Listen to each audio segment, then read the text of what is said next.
Oh, welcome back to the Why Comics podcast, the podcast where I talk to creators and fans about the comics they love. Just hearing the new name for the first time, we'll check Twitter for more information on that. I'm not going to spend the first 30 minutes going over that again. I'm your host, Jesse, and with me today is once again the man behind blockbuster titles like Project Patron, Commanders in Crisis, Curse of the Man Thing, Avengers, Spider-Man, and X-Men. That's three of them. Extreme Carnage, Phage. Did I get that right? Yeah. Okay, and so many more. It's Steve Orlando. Hey, thanks for having me back, man. Steve, you write comics like nobody's business currently. I'm trying to think. It's you and Rom, and like there's one other person that is writing like 10 books a month. It feels like. Well, it's not 10. It might feel like that because we don't have control over when they're coming out. But yeah, the white noise guys stay pretty busy, and I'm trying to keep busy. And I know, and you just like you tweeted out the other day. It's like I'm working on new projects. I've never worked in this area before. It's like, Steve, where have you not worked? Very few. I haven't worked at Oni. I haven't worked at IDW. I haven't worked at Oni, IDW. I haven't worked at Vault. Maybe that's it. I haven't worked at Mad Cave. I haven't worked at Z2. I guess I got some work to do. Yeah, and there's a lot of those smaller ones that like, should I work with them? But well, I listen. If the deal is good or the idea is good, like in my opinion at least is that you should give anyone a try, yeah, for the most part, because you never know what the landscape of the industry is going to look like even next year. It's certainly yeah. not 5 years from now. So to me it's always about the offer. It's not like a hit list, like, oh, I got to be everywhere. And it's also never like, oh, well, I'm too good to work at X company, or like I've done too many things, like, oh, I wrote Batman, I can't work at whatever. Fuck that, because Batman's still going to be around in 5 years. But again, like, someone who works there might be on the rise, that company might be on the rise. Yeah. Look at the buzz a company like Vault has versus 5 years ago, or Yeah. conversely, if you want to go back into comic history, look how much of a sure thing companies like CrossGen or Speakeasy felt like in the early 2000s, and you may not even know one or two of those now. So Or like like, the most famous one, like Malibu. Like at the time, I was like, well, Malibu's gonna be the next big thing, and well, Malibu got bought by, I think, Marvel, so they could yeah, cannibalize all their colorists. But yeah, and without a doubt, to be fair, like the Wildstorm acquisition was a very similar thing. It was about yeah, getting a lot of their production and art departments and their IP, of course, but people weren't thinking about that as much in the late 90s. It actually shocks me that Marvel hasn't done some sort of Men in Black comic. I'm sure there's some sort of legalese reason for that behind the scenes, because that was a Malibu comic. yeah, yeah. I'm surprised because like Men in Black is the franchise that feels like hasn't been exhausted, and especially since there hasn't been a comic since I've been conscious about what's been published. So it's like it's been ages. Yeah, this is now reminding me that I've never read those comics, so I need to see if I can track those down. But it's, yeah, with the Malibu stuff, without making that the point of this talk, I believe there's some sort of behind the scene things holding those up, which is unfortunate because look, I'm like Prime, which is an Ultraverse character, sort of related to Malibu. I think Malibu became Ultraverse actually. Mm-hmm.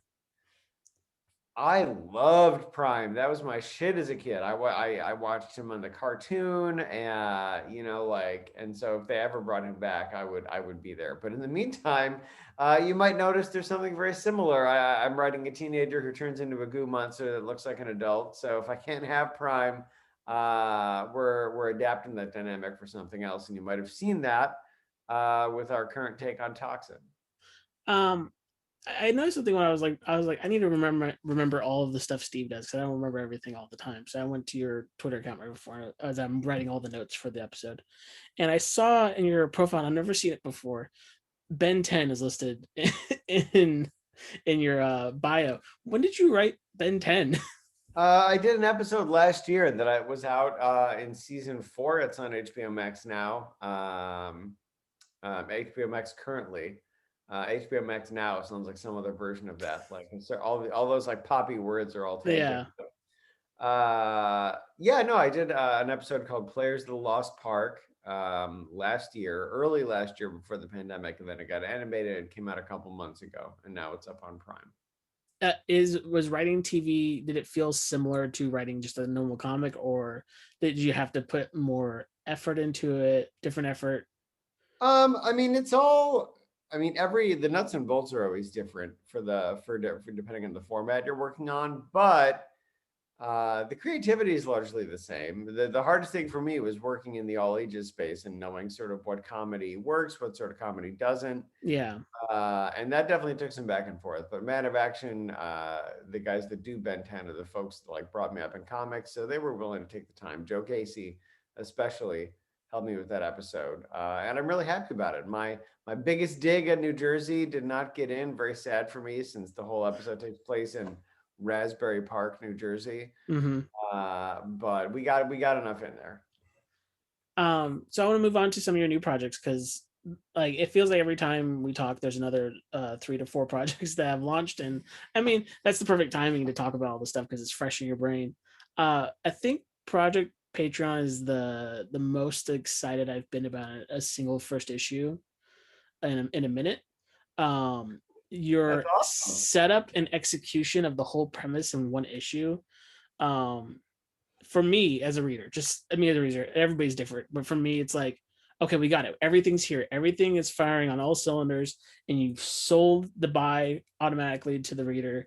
Like if someone reads that and isn't in that first issue, I don't know when they're ever going to get in, because like that's the sell is in that first issue. Sometimes the sell's like 1 or 2 issues in, and you kind of have to have that build, but you were able to build it and then pay it off right in the first issue, and it's very, very impressive.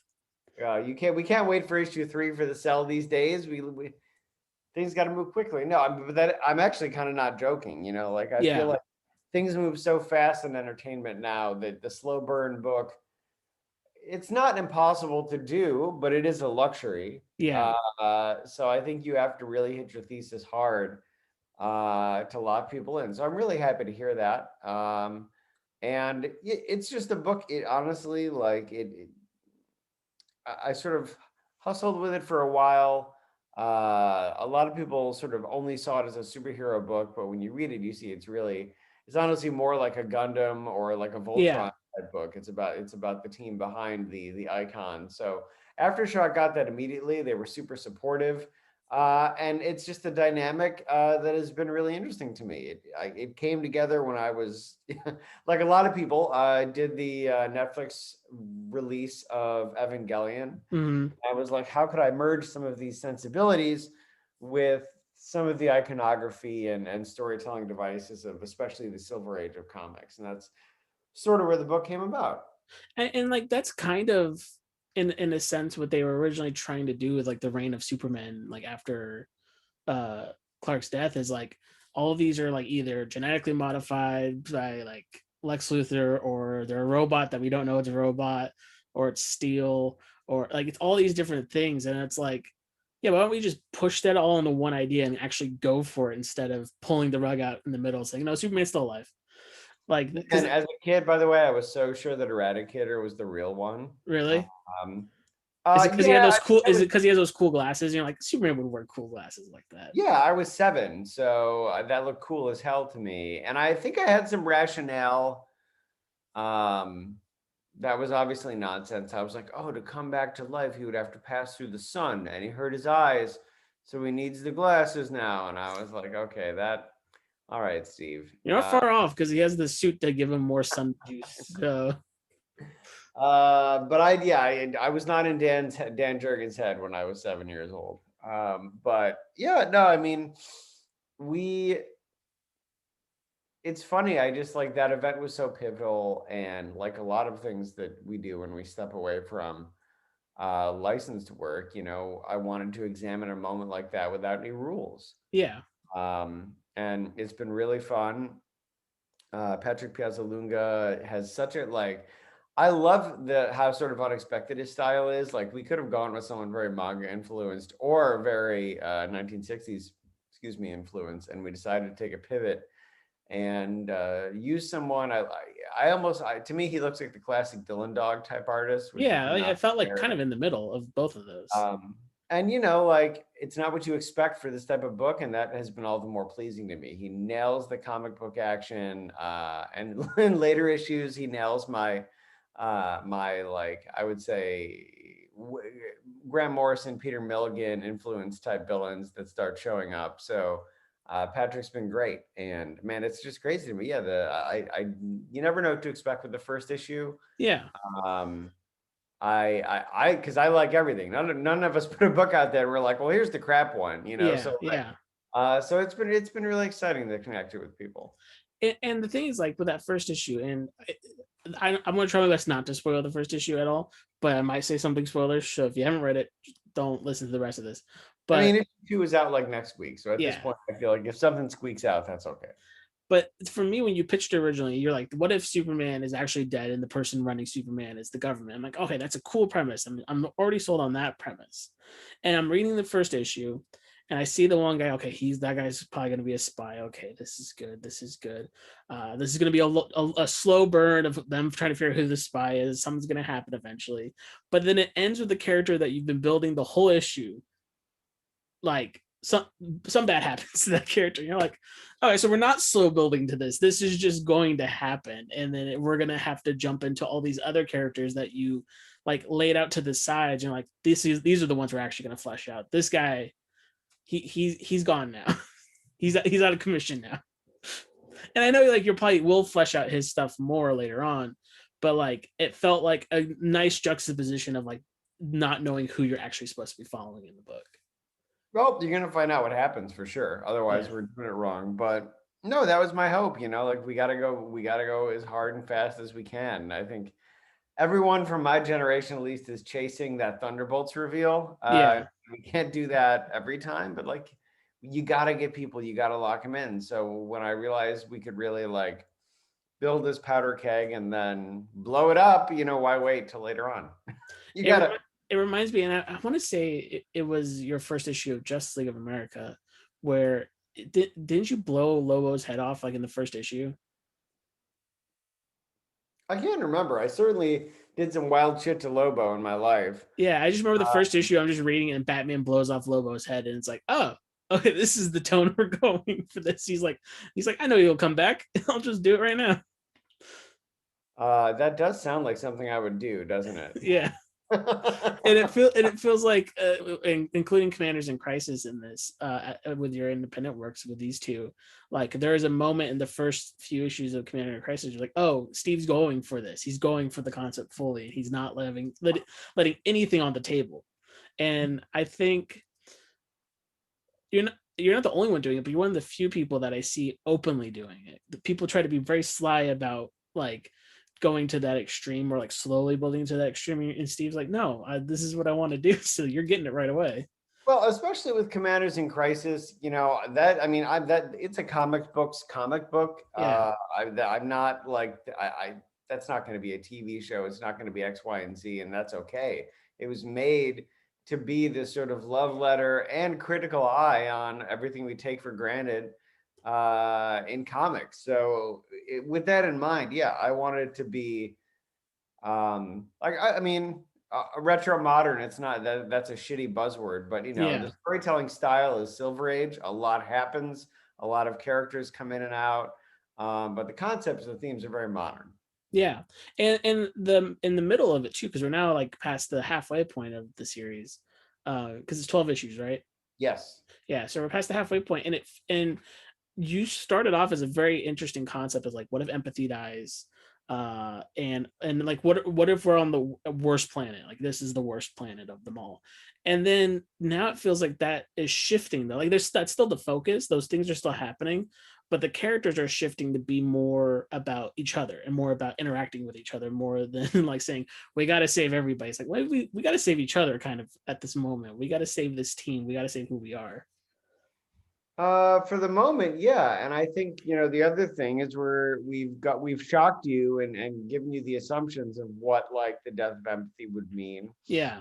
And now as the issues go on, we're going to analyze what I think it really means, Yeah. and because it's funny, a lot of what we're trying to do with Commanders in Crisis, like I had hinted at, is analyzing things that we just take for granted in comics. Yeah. Like I forget. So I mean, you see it in issue 6, but you'll see it more in issue 7 and going forward. Executrix thinks that it's a big bomb drop, like, oh, this is the Earth where evil is good. And we take that for granted as just a thing because we're used to like Earth 2 or Earth 3 in the DC Yeah. But when you really think about it, like that's kind of nonsense. Because there obviously there is just evil and intrinsic evil, but a lot of things is completely subjective. Yeah.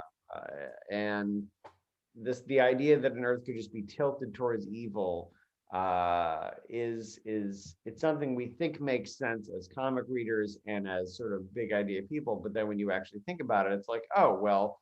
Um, Maybe that's more of a hurdle, but it's not an absolute the way we might think. Yeah. Like A lot of these things are much more subjective. yeah, when I read that, I was like, oh, so we're just on Earth. Like that's kind of the idea. It's like these are heroes just being heroes on a planet that has a lot of bad going on and a lot of good going on, like a normal planet. Well, and the other thing that interested me too is you immediately, we killed empathy, and the within a world where that's possible, the common reaction is, oh, now people don't know how to care about each other. They don't know Yeah. how to do an X, Y, and Z. However, again, like that's just a gut punch. When you think about concepts like empathy in the real world, it's never that simple. I mean, first of all, if we like, I don't know, if we have some sort of injury or we lose some sort of part of our body, usually like our body will find ways to work around it, for example, and still work. So it's not as though society wouldn't try to heal. But even outside of that, plenty of folks who have issues, like if they're on the spectrum, for example, like maybe they don't engage with concepts like empathy in the same way, and they still find a way to find happiness and make life work and manage very beautifully. So again, as the series goes on, it's like, oh, this is gone, but what does it gone being really mean? Are we just assuming it's this huge gut punch because we're egotistical monsters and think that we're really empathetic, so we can't imagine not having it? Yeah. So a lot of it, like the first half is a lot about like hitting the themes of the story with those big comic book plot points, and then the back half is about, oh, what do they really mean, and are we just going through the motions? Are we just trying to tell the same stories and come to the same resolutions, or can we do something bigger and different? And that's something the characters find too. They slowly realize resurrecting empathy is just going back to the status quo. And as you said, oh, they're just on Earth right now. Was the status quo that fucking good? Was that the best we could do? So the struggle is really to have these characters find a way to, as they say, try to be something better than a hero. And the challenge is on me to, or more useful than a hero, I think is what I say eventually. And the challenge is on me and the rest of the creative team to wrap that up. I got a couple more issues, so we'll see how it goes. It is funny. Like, I believe like when empathy gets raised from the dead too, he's like, this doesn't change anything really. like I died, and now I'm alive. Like, what does that actually change now? In this, like, what's going to change? What's going to be different? And it's fun that you're playing with that. And it's funny that you're playing with empathy and the idea of just inherent evil in Commanders in Crisis, and then you're doing Man-Thing over at Marvel. And Man-Thing was always pitched to me growing up as like it's a hero that has the power of empathy, and I'm like, what does that mean? What does that mean for a creature like Man-Thing? And it's the first issue was just really fun Marvel in a lot of ways, but I still don't know anything about Man-Thing. Is that bad of me? Oh, I mean, well, no, because within this series, you're going to get everything you need. In the first issue, we gave you his origin as it stands. Yeah. And then we started to pull the rug out from it at the end. And by the halfway point of this next issue, the Spider-Man issue, we'll reach a big turning point. And then we'll do another rug pull at the end. And then by the end of the X-Men issue, not only is Man-Thing back, but there's a richer past behind him, and I think he has more purpose than ever before. So it's not actually a bad thing that you don't know that much now, because you'll get everything you need and know everything you have to about him by the time that series wraps up, and probably better than ever before. Because the thing is, um, I've always found him to be a very like primal and gripping character, but to his uniqueness, he's instinctual. He can't speak. He's more like a force of nature. So Mhm. we immediately decided we had to find a way to both honor that and work around it. And that's why we sort of said that this trauma that happens to him in issue 1 sort of shakes loose Ted Sallis inside him. So now to the outside, he's still the same terrifying Man-Thing. But when he envelops you like Clayface, well, then there's this like cynical Rod Serling guy inside, that's the host of Your Own Nightmares, and so there is a way that he can express himself. It's just not Yeah. the way. And this is a book that I was not going into it expecting it to be a horror book. I was like, that's Marvel. It's Man-Thing. He's kind of like Swamp Thing, so maybe it's gonna be a little horror, like. But it's the Avengers, and then I'm reading. I was like, this is terrifying. Like the attack of the plants and everything. I was like, I like reading them. Like I hate this personally because I don't want this to ever happen, even though it never could. I just personally don't want it to happen either. I was gonna say low chance of it happening. Not no chance, I suppose. Anything's possible. But I mean, I appreciate it. We wanted to. I hope at the end of this, look, I love Swamp Thing. I mean, I was pitching Swamp Thing for years at DC, and the challenge to me is to make sure more than ever that they are vastly different characters. Yeah, They debuted within months of each other, um, but they are going to be really different. I mean, Man Thing will really live in this a very supernatural world, as you can already as he already has, but it's going to be even more so, and the sort of team aspect of Salas and Man-Thing existing as a duo, I think, really sets them apart as well. But I'm sort of getting ahead of myself because we've only had the first issue come out. But I am really happy that I really think, at least from a character standpoint, he's going to function wildly differently than than the muck monster across the street. and that's what I think is really cool. That you're doing Man-Thing right now, while Ram's doing Swamp Thing right now too, and you two are some of my favorite writers of current comics. And seeing you both tackle the similar concept, but you're vastly going in different directions. So both of you together are like showing everybody's like, no, these are two different characters at the same time, and I Yeah. think that's good. Well, Rom's take is smart, and I'm a bro, and so my agent says, at least, and so you were Steve, certainly going to get different things. Steve, I don't think anybody can read Martian Manhunter and be like, this was written by a bro, man.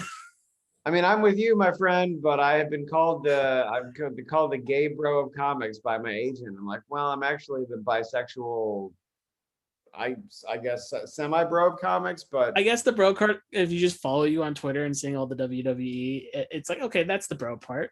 and I swear a lot, like I get it, but yeah, I mean, God, WWE, we can't talk about that. Do you see Mickey James's post today? No, I did What? not.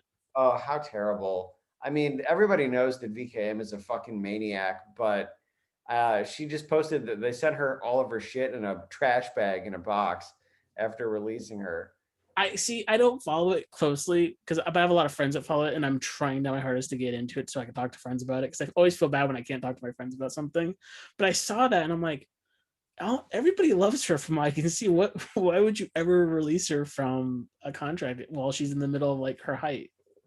I mean, it's that's not what we're here to talk about, but there are a lot of issues with the way that that company views talent. So, Yeah. I mean, my guy Samoa Joe, who I think is one of the best wrestlers ever, got released as well, and it was just heartbreaking for me. I'm sure he'll be fine, you know, but he's just one of the best in the game. So to see him get released was a bummer, but I'm sure he's going to crush it. He can crush anything he does. So.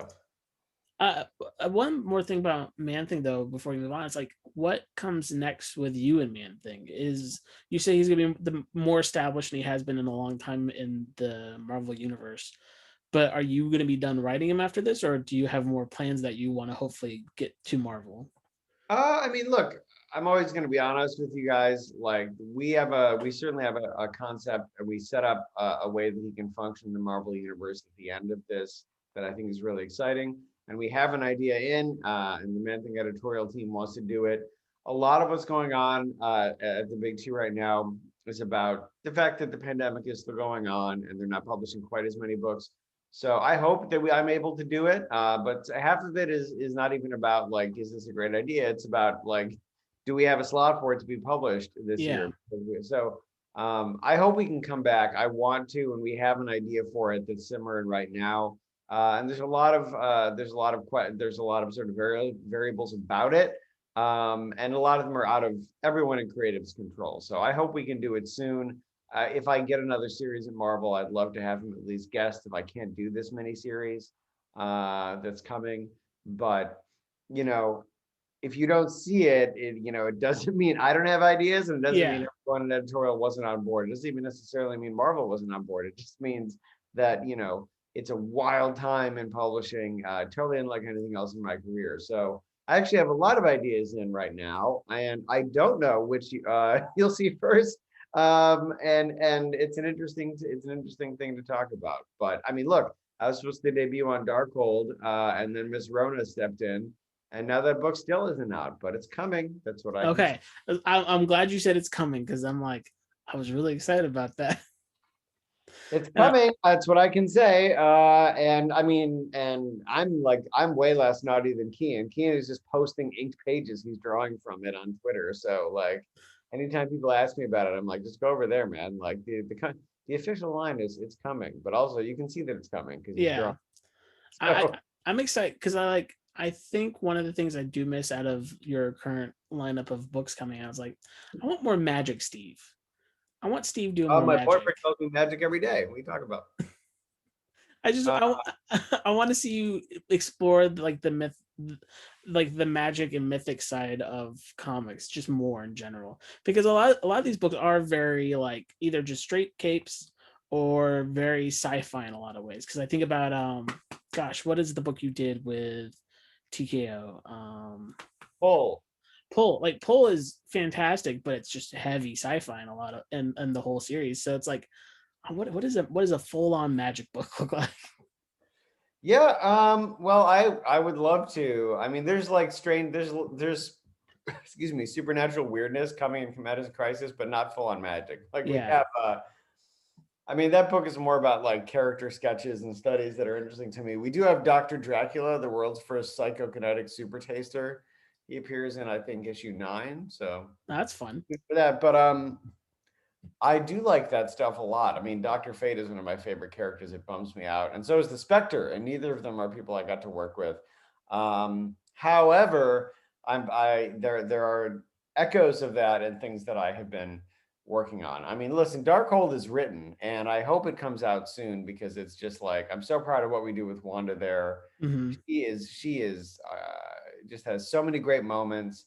And the spotlight is on her more than ever because of the show. And by complete coincidence, I mean, the show features the Darkhold as well.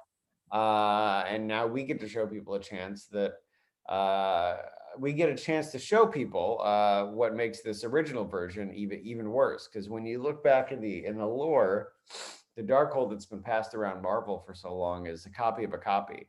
So, as it says in the solicits, I'm not spoiling stuff, like Doctor Doom digs up the original one that's bound in flesh and things, and it sets up this whole story that really, like, after all these years of back and forth with Chthon and a bunch of other sort of and Doom, like, she just get like, this is such a win for her if she makes it out of this story. So I'm really excited for folks to see it. Plus, like, the designs that Kian did of all the heroes who read the book and get turned into mad versions of themselves are so cool. Especially his Spider-Man is really awesome. His defiled Spider-Man is super, super good. So as I said, it's coming. And then we're doing Extreme Carnage this summer as well. So I'm all over the map with Marvel. I'm doing symbiotes.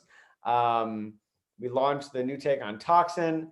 And then we're doing this Carnage event, which also is going to have Toxin in it. And I'm not breaking any news there. Like he's in the teaser, like Yeah. the teaser image by Lanil. So I'm doing the phage and toxin things there, and it's just a totally different flavor as well, and super super fun for me. That is a if I am the queer bro of comics, it's for the meaty action of a symbiote book, and it's been really fun. Yeah, and it's you and Philip Kennedy Johnson joined forces again. And I've said it in the episode where we all three talked, and I've said it in other episodes, and I'll say it again that Killer Man is the best graphic novel from last year, tied with Blue and Green. And having you guys both together working on like a mini event, or I don't know like how long this event's actually going to be, but it seems like a smaller event. Um, it's exciting because you guys do action together. So it's fun. It's just a fun time. I expect this to just be fun more than anything. It is going to be, yeah, like it's a little bit like when I was on Batman Robin Eternal, but it's also like Milk Wars, which, when I was on Eternal, that was 6 months weekly. So that was just the haul. Milk Wars, I sat down with Gerard Way and we sort of planned the macro story, and then we could reach out to our friends for these one shots in between. And that's sort of what's going on with Extreme Carnage. And the brain master is Philip in this, not me. Like, Yeah. but he's working with a great writers room, which is me, and also to not forget Clay McLeod Chaplin and Alyssa Wong, who are doing issues of that as well. And it's just been great putting the story together, and it's a bold story. Anything with Carnage has to be. And I'm also reuniting with Gerardo Sandoval, who did my Toxin one shot, and I don't think there's anyone who does symbiote stuff better. They're like bulls ramming around. They're like alien bulls ramming around and hitting each other. It's going to be really really fun. And as I said, there'll be a Toxin one shot as well, which is teed up in that teaser image with Lanil. And I'm excited to get back to that because I really like the dynamic with that character. I am a sucker for like kids in adult bodies, a la Prime and Shazam. Yeah. Stuff about Shazam seems like it'll be pretty exciting.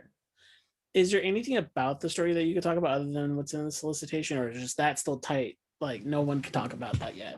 I mean, most of it should really come from Philip just because he is the lead, but I'll say, like all of the one shots, what I'm really proud of, and this is really vague, but I can at least give you something like, the Life Foundation symbiotes have always struggled for identity. When they were in Carnage USA, they were so wounded that they couldn't even overtake someone's entire body. They were basically just like parts of body armor. And then during Absolute Carnage, they were all bonded to this dog, and then they all were bonded to a family together. Like one was each member of the family. And what I'm really proud of with all the one shots, not just Phage, is that Alyssa, Clay, and Philip and I have taken the time to craft stories for these hosts and these symbiotes that are really unique and often really tragic and heart wrenching because it's a Carnage story. So I guess it's barely a spoiler that things are going to go wrong and Yeah. bad quickly. But we really took the time to make every single host and every single relationship that they have with their symbiotes unique and memorable. And I'm really proud that we did that, and I think nothing is taken for granted with them. And they're all going to matter, and they're all going to matter in a unique way, which I'm really really proud of. And that's not a story spoiler, I guess, but I will say like every vignette and every one shot that introduces them is really moving and really shocking, and that's the way a Carnage story should be. So I am excited for you guys to see it. It's fun to hear you say like that these characters will matter with these one shots, and you've said that now about Man Thing. Like Man Thing's gonna matter after this. You're one of those creators, and there's a lot like most creators I think are like this, but some of them either don't nail it because like either the run gets shorted, or like no one continues it right after. But you have a knack for opening up the characters you're writing for the future, and like keeping them wide open. Because I've read other like creators who will take characters and kind of shut them down, so it'll be harder for a creator to get into them and make a new series or to do something else with them. But you're like, if I don't write the sequel, I want to make sure someone can write the sequel. And Well, trust me, I want to write the sequel. I know you do. I know you do. But I would always like a longer run, but yeah. Yeah, but you for sure like keep things open for others. You never try to shut people out because I feel like there's jealous creators out there who are like, well, this is my take and I want to keep it my take for as long as possible. Well, I'm not. All I'll say about that attitude is that it does exist, but more to the point, I don't want it done to me, so I Yeah. wouldn't do to other people. And also, for better or worse, I don't look at licensed work in that way. Uh, you know, when you're working on an existing character, your job is to add value, and it's not yours. I mean, that's not even me like being, throwing shade at someone else, but it's just not. Mm-hmm. Like even if I wrote Batman for 10 years or 15 years, if I wrote, I mean, look, X-Men doesn't belong to Chris Claremont. But his legacy is obviously indelible. By the way, I'm not ragging on him. But at the end of the day, like it went from him to a variety of other character creators, to the hands of Grant Morrison and everything they did, and now it's obviously headlined by Hickman. But none of those people, it might be their run, but those characters are always going to go on after them. Yeah. So it feels like to me part of the responsibility and obligation of the job is to be additive, add value, and create a runway for that to continue after you leave, because we're all inevitably going to leave. Yeah. Yeah. And I think that's a good like idea of it. And I mean, and that's kind of like what's so good about the creator owned market being so big right now. It's like if you have something that you're like, this has to be the thing that I do, like you could just take it to a indie publisher and get a creator owned out of it. Because like there's some ideas that like would work great for the big two, but maybe not great. Like I'm trying to think of like the right word. It worked great for like Batman or Superman or Captain America or anybody, but it worked better if it wasn't with them. It would be work better if it was a solid story on its own. And so like I think being able to be like, you know what, maybe I don't do this for this. I can do it and I can reform it into another project is a good way to look at it too with sequels and stuff like that. No, absolutely. And the reverse is true too. Like you can't manufacture iconography or legacy or cultural impact. So Mm-hmm. like a story that I would tell with Wonder Woman, some stories that I told in that book have more weight because they're with Wonder Woman, not Yeah. like Warrior Woman, or whoever I made an image, which, or I mean, and I think that that's just that is one of the things that you should key into when you're doing work for hire, because yeah, like a story with Diana, who's been around, excuse me, for over 80 years, um, has different weight than a story with an analog. Yeah.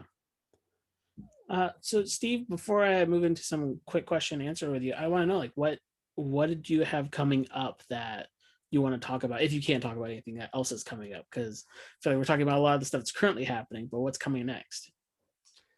Oh man. Well, in I think May. I get mixed up because there's 2 months of it, so I'm sorry. But in May or June, I have the Magneto and the Mutant Force one shot that's part of Heroes Reborn, and I'm just finishing that. The lettering proofs up for that now, and it's like, I mean, I may never write X-Men, but if I don't, I have this one shot that I'm extremely, extremely proud of. Incredible art by Bernard Chang, and just a wild alternate universe X-Men story that I'm super, super proud of. So that's coming out. Starward is coming out. It's my heavy metal young adult cosmic action series that comes out every other month in Heavy Metal Magazine, serialized. Which weirdly, me being a guy who would stay up when he was too young to be watching the heavy metal cartoon movie, like 2 a.m. I'm super excited to be appearing in that serial. I think the first time I felt queasy watching a cartoon was when I watched that movie and the Lochnar kills everyone in the B-52. Mm-hmm. So I'm very, very excited about that. Oh, in August, I'm actually going to be, my friend Steve Fox and I are launching Rainbow Bridge, which is the first book out of Aftershock's young adult line. Very, very excited about that. Gorgeous, gorgeous art. It's like paging through a Disney movie, and just a very emotional, heart punching story that basically posits what if the Rainbow Bridge was the Bifrost, and what if you could have one more adventure with a lost pet to get closure on the other side. So very emotional, and unlike me, because there's no sex and no decapitation. So barely feels like an Orlando book. Oh man, and like in June, I mean, both Pride issues, Marvel Pride and DC Pride, which is always going to be a little entertaining to me. But the stories have very different flavors. Like the one in DC Pride is more what I guess most people would say is my brand. It's very violent. It has a lot of homages to queer history. And it features Extraño, who is the first ever out character at Marvel or DC. North Star debuted first, but came out after him. Yeah. And so I'm super, super proud of that. I mean, it's got Extraño / Gregorio de la Vega, Constantine, and Midnighter. And they're just murdering some vampires, as you'll see, for reasons that become clear in June. And then the Marvel one is like a polar opposite. I'm going to work with Dakin, who I think is like there's no one I want to work with again more at Marvel than Dakin. He's basically just me as a mutant. He's aloof, violent, and moody, and that's just me. Except the violent part doesn't express itself because, just like the Joker says, we live in a society. So, but you know, like. What the funny thing about that though is like for all of that the what you expect from me and Dakin, it's not what you expect. It's a story from his past that introduces a new gay mutant named, well, I can't say his name yet, but because he's getting a variant cover. But I'm just super proud of that story because honestly, it was supposed to be a 5-page story, and I sent it in, and it got such a response that they let me add another page and give us the variant cover. So very, very proud of that. Can't wait for all of you folks to see that, designed by Luciano Vecchio. And I want to write more with this character. I got to create my own mutant. He's got a unique point of view and a unique power set that might actually let me do some Spectre shit. So very, very excited about that. And there's more too. I don't know when the announcements happen, but I have a new licensed book that I think is also going to be out in August or September. Nice. And it is well, I can't say what it is, but I've never worked with this company before. I've never worked with these characters before. And it's a book. When I threw the pitch in, I was like, man, they're not going to go for this. And they totally did. And it's just a huge blockbuster that takes place in a setting that you would never expect these characters to appear. So that's out in August. You'll probably find out about that soon. I just gave a quote for them. So that news is coming. And I could ramble on. I'm a busy guy, but it's been really, really rewarding. I was, a look behind the curtain when I was on contract with DC, I would at most probably write 3 to 4 books a month, but ideally only 2. And now I'm probably writing at minimum 4 a month, if not more. But it's like the hustle and the energy and the fact that a lot of them are originals, and it's more balanced out between originals and licensed work. It's like one of the most exciting year and a halves I've had. And I hope that comes through in the page. Like the first product of this was actually Project Patron. So the fact that it was well received, really, really empowering for me. I am very much looking forward to your Teletubbies Meet Mars Attacks comic. That I assume that's what that secret project is. I'm going to pitch that now. And honestly, I think at my age it would be Care Bears Meet Mars Attacks. Hey, that's fair. I would still pick that up. But and then also like a Dakin book that says written by Steve Orlando. It's like, okay, sold. Like that's because that's just more like, to me, that's more Kill a Man. Like that's where that book could be, and like that's what, like, that would be fun. Significantly more violent than Kill a Man. You have claws on this person, so that helps. So a few questions to wrap up. House of Comics, a friend podcast, asks, which Marvel characters would you like to write a solo series for, and why is it She-Hulk and Captain America? Because you've seen other podcasts with me, is that why? I think it's because of how focused that first Man Thing is on those two. Well, I love them both. Like I Cap is obviously a complicated character right now. I'll be the first person to say that. I love what Ta-Nehisi Coates has done with him.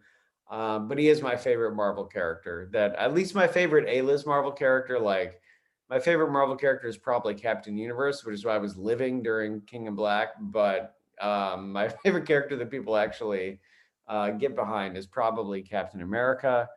And I'm super excited for actually that the Chris Cantwell led event, United States Captain America, that's coming out. Yeah, that looks great. I would love my own shot for sure.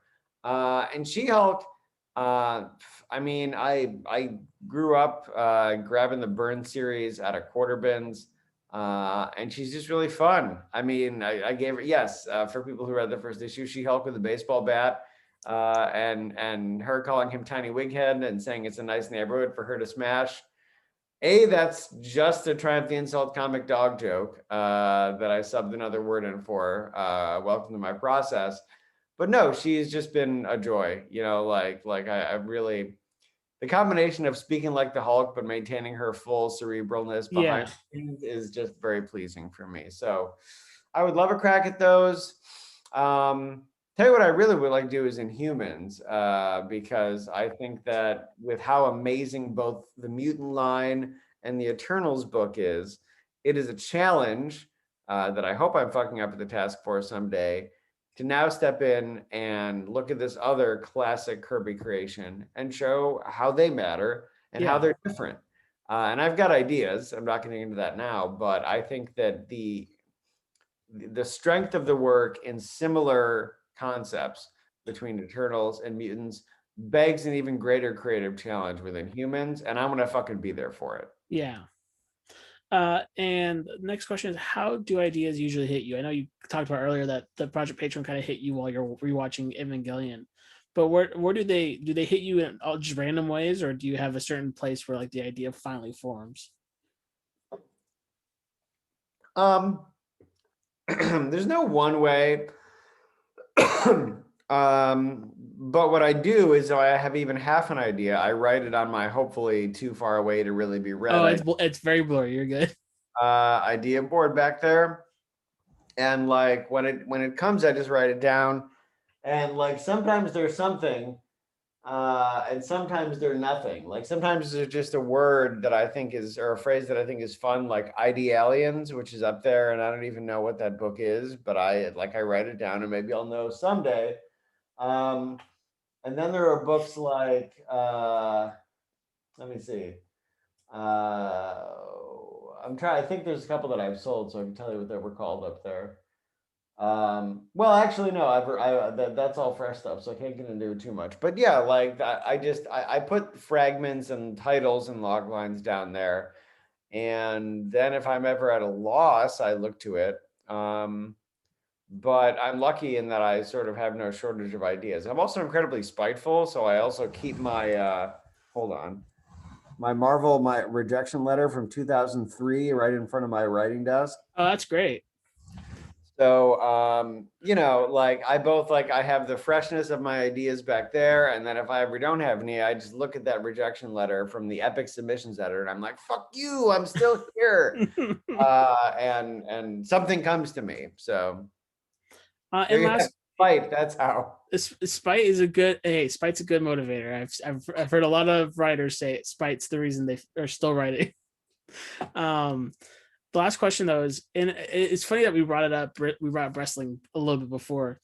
You're the only comic book person I could think of like the mainstream comic people that I would ever think would go into wrestling at all ever. I'm a giant coward, my dude.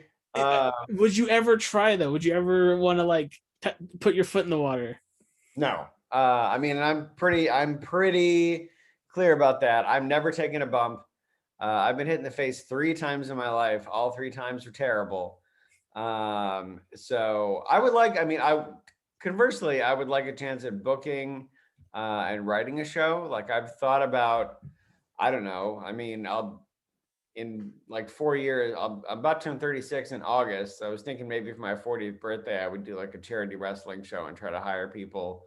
Like I'd like to try booking one time and being, excuse me, on the creative side, but me bumping 0% chance. I mean, unless I just fall on my ass and like and they count it because that happens all the time because I'm clumsy.